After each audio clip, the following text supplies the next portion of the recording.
ঠাকুর মা স্বামীজির শ্রীচরণে ভক্তিপূর্ণ প্রণাম জানিয়ে আজকের নিবেদন দক্ষিণেশ্বরে নরেন্দ্রের প্রথম আগমনের কথা ঠাকুর যেরূপ বর্ণনা করিয়াছিলেন। পশ্চিমের অর্থাৎ গঙ্গার দিকের দরজা দিয়ে নরেন্দ্র প্রথম দিন এই ঘরে ঢুকিয়াছিল। দেখিলাম নিজের শরীরের দিকে লক্ষ্য নাই, মাথার চুল ও বেশভূষার কোনোরূপ পরিপাট্য নাই, বাহিরের কোনো পদার্থে ইতসাধারণের মতো একটা আঁট নাই, সবই যেন তার আলাদা। এবং চক্ষু দেখিয়া মনে হইল তাহার মনের অনেকটা ভিতরের দিকে কে যেন জোর করিয়া টানিয়া রাখিয়াছে। দেখিয়া মনে হইল বিষয়ী লোকের আবাস কলকাতায় এত বড় সত্যগুণী আধার থাকাও সম্ভব।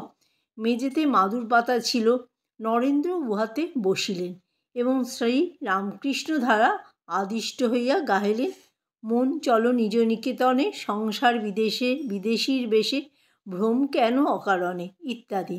নরেন্দ্র 16 আনা মন দিয়াই গাহিলেন এবং ঠাকুরও ভাবাবিষ্ট হইয়া পড়িলেন। গানের পরেই ঠাকুর সহসা গাত্রোত্থানপূর্বক নরেন্দ্রের হস্তধারণ করিলেন এবং তাহাকে লইয়া স্বগৃহের উত্তরের বারান্দায় উপস্থিত হইলেন। উত্তরের শীতল বাতাস নিবারণের জন্য সেখানে স্তম্ভগুলির অবকাশস্থল ঝাঁপ দিয়া আবৃত ছিল। সেখানে যাইয়াই গৃহের দরজা বন্ধ করিয়া দিলেন, আর নরেন্দ্রর হস্ত নিজ হস্তে লইয়া দরোদ্ধৃত ধারে আনন্দাশ্রু বিসর্জন করিতে করিতে পূর্ব পরিচিতের ন্যায় বলিতে লাগিলেন, এতদিন পরে আসতে হয়, আমি তোমার জন্য কিরূপ অপেক্ষা করিয়া আছি তাহা একবার ভাবিতে নাই, ইত্যাদি কথা বলেন আর রোদন করেন। পরক্ষণে আবার করজোড়ে দণ্ডায়মান হইয়া বলিতে লাগিলেন, জানি আমি প্রভু, তুমি সেই পুরাতন ঋষি, নররূপী নারায়ণ, জীবের দুর্গতি নিবারণ করিতে পুনরায় শরীর ধারণ করিয়াছ। এতাদৃশ্য অদ্ভুত আচরণে নরেন্দ্র স্তম্ভিত হইয়া ভাবিতে লাগিলেন, এ কাহাকে দেখিতে আসিয়াছি? এ তো একেবারে উন্মাদ, না হইলে বিশ্বনাথ দত্তের পুত্র আমি, আমাকে এইসব কথা বলে। এদিকে ঠাকুর পরক্ষণেই নরেন্দ্রকে তথায় থাকিতে বলিয়া গৃহ হইতে মাখন মিছরি ও সন্দেশ আনিয়া স্বহস্তে তাহাকে খাওয়াইলেন। নরেন্দ্র যতই বলেন যে সঙ্গীদের সহিত ভাগ করিয়া খাইবেন, ঠাকুর ততই উহারা খাইবে, এখন তুমি খাও বলিয়া সবগুলি খাওয়াইয়া নিরস্ত হইলেন। পরে হাত ধরিয়া বলিলেন, বলো তুমি শীঘ্র একদিন এখানে আমার নিকট একাকী আসিবে, আশু বিপদ হইতে রক্ষা পাইবার জন্য আসিব বলিয়া নরেন্দ্র গৃহে প্রবেশ করিলেন। অতঃপর গৃহমধ্যে উপবিষ্ট নরেন্দ্র লক্ষ্য করিলেন যে পূর্ব মুহূর্তের পাগল ঠাকুর উচ্চ ধর্মপ্রসঙ্গ করিতেছেন এবং ত্যাগ বৈরাগ্যের কথা বলিতেছেন। আলোচনার মধ্যে কোনো অসংলগ্ন ভাব নাই, আচরণেও উন্মাদের আভাস মাত্র নাই। উভয় অবস্থার সম্পূর্ণ সামঞ্জস্য বিধানে অপারগ নরেন্দ্র স্থির করিলেন যে ইনি অর্ধ উন্মাদ, কিন্তু উন্মাদ হইলেও তাহার ত্যাগ ও পবিত্রতা অতুলনীয় এবং এই জন্য তিনি মানব হৃদয়ে শ্রদ্ধা, পূজা ও সম্মানের অধিকারী।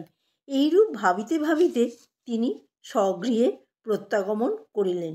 এদিকে নরেন্দ্র চলিয়া গেলে ঠাকুরের হৃদয় অহর্নিশ পুনর্মিলন আকাঙ্ক্ষায় এইরূপ ব্যাকুল হইয়া উঠিল যে অনেক সময় বোধ হইত বুকের ভেতরটায় কে যেন গামছা নিংড়াইবার মতো জোরে মোচড় দিতেছে।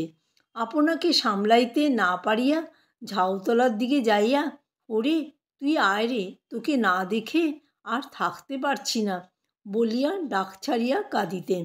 পরে অপর কোনো বালক ভক্তের জন্য তাহার আরতি প্রকাশ পাইয়াছিল বটে, কিন্তু তিনি নিজে বলিয়াছেন, নরেন্দ্রের জন্য যেমন হইয়াছিল তাহার তুলনায় সে কিছু নয় বলিলে চলে। সন্দেহ দোলায়িত চিত্তে গৃহে প্রত্যাগত নরেন্দ্রের জীবনধারা পূর্বেরই ন্যায় প্রবাহিত হইতে লাগিল, কিন্তু দক্ষিণেশ্বরে সেই অবদ্ধ অথচ মধুর স্মৃতি এবং স্বীয় সত্যনিষ্ঠা তাহাকে অবিরাম তথায় যাইতে প্ররোচিত করিতেছিল। অবশেষে নরেন্দ্র একদিন পদব্রজে সেখানে চলিলেন। তখন দক্ষিণেশ্বরে ঠাকুর স্বগৃহে একাকী ছোট্ট তক্তপোষখানিতে বসিয়াছিলেন। তিনি নরেন্দ্রকে দেখিয়া সাহ্লাদে নিকটে ডাকিয়া নিজ পার্শ্বে বসাইলেন এবং আবিষ্টের ন্যায় অস্পষ্টভাবে কি যেন বলিতে বলিতে ক্রমে নরেন্দ্রের দিকে সরিয়া আসিতে লাগিলেন। নরেন্দ্র ভাবিলেন, আজ আবার পাগলের না জানি কি অভিনয় হইবে।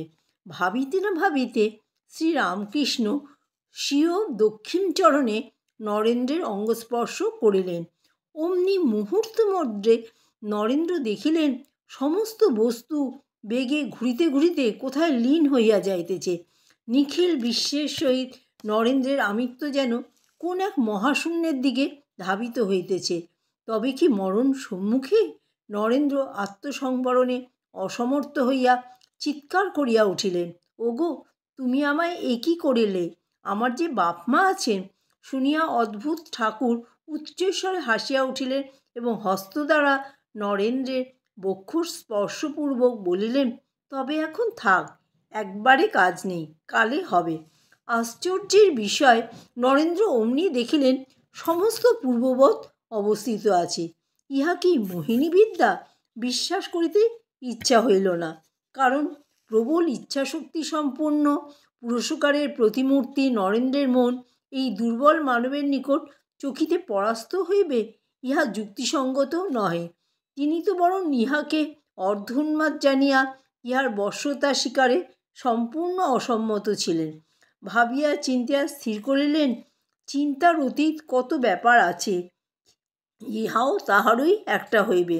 আবার ইহাও বুঝিলেন যে যিনি ইচ্ছামাত্র এইরূপ একটি শক্তিশালী মনকে কাদার তালের মতো ভাঙিতে গড়িতে পারেন, তাহাকে পাগলও বলা চলে না। ঠাকুর কিন্তু তারপর সহজভাবেই আলাপ আলোচনা ও রঙ্গ পরিহাস করিতে লাগিলেন। খাওয়াইয়া আদর করিয়া যেন তাহার আশ মিটিতেছে না। অপিচ বিদায়কালে ধরিয়া বসিলেন, আবার শীঘ্র আসিবে বলো। নরেন্দ্র তদনুরূপ প্রতিজ্ঞাবদ্ধ হইয়াই বাড়ি ফিরিলেন। জয় ঠাকুর, জয় মা, জয় স্বামীজি।